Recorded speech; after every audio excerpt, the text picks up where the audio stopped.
আজকে আমি আপনাদেরকে ধনেপাতা ভর্তা বানানো শেখাবো। ধনেপাতা ভর্তাটা আমরা কাঁচামরিচ দিয়ে বানাবো। এই কাঁচামরিচ ধনেপাতা কুচি করে নিব। ধনেপাতা কুচি করার সঙ্গে আমরা রসুন দিব, পেঁয়াজ কুচি দিব এবং কাঁচামরিচ দিব।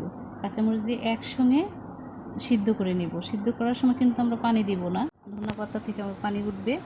এবং যখন আমরা পাটায় বাটবো, বাটার শেষে যে আমরা এটা আদা বাটা করে দিব, পরিমাণ মতো লবণ দিব। সবসময় মনে রাখতে হবে ভর্তার মধ্যে আপনার পেঁয়াজটা আদা বাটা করে দিবেন, তাহলে ভর্তাটা খেতে মজা লাগে। এখন আমরা এটা সিদ্ধ বসিয়ে দিব। এখন আমরা ধনেপাতা সিদ্ধটা বসিয়ে দিব যে একসঙ্গে। এখানে আমরা এই যে কাঁচামরিচ দিব, পেঁয়াজ রসুন একসঙ্গে সিদ্ধ বসিয়ে দিব। পরিমাণ মতো একটু লবণ দিয়ে দিব।